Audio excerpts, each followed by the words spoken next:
ধর্ম আর ধর্মের যখন লড়াই হয়, শ্রীরামচন্দ্র জানেন তুমি যেটাই নেবে অন্যটার জন্য তোমাকে গালাগাল খেতে হবে, একটা নিয়ে নাও, এগিয়ে যাও। তাই বলে তার প্রতি যে তোমার কোনো ঘেন্না আছে তা না, নো নো নো।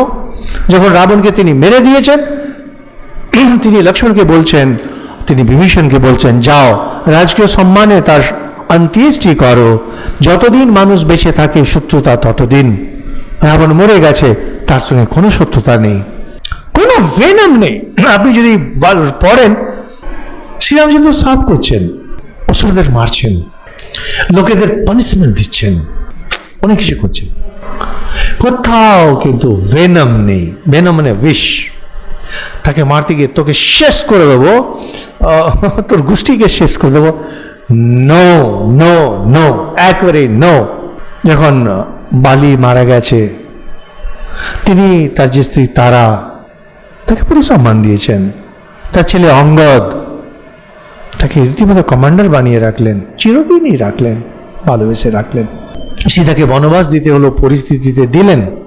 সীতা ছাড়া অন্য কারো দিকে তিনি তাকালেন না, নেভার।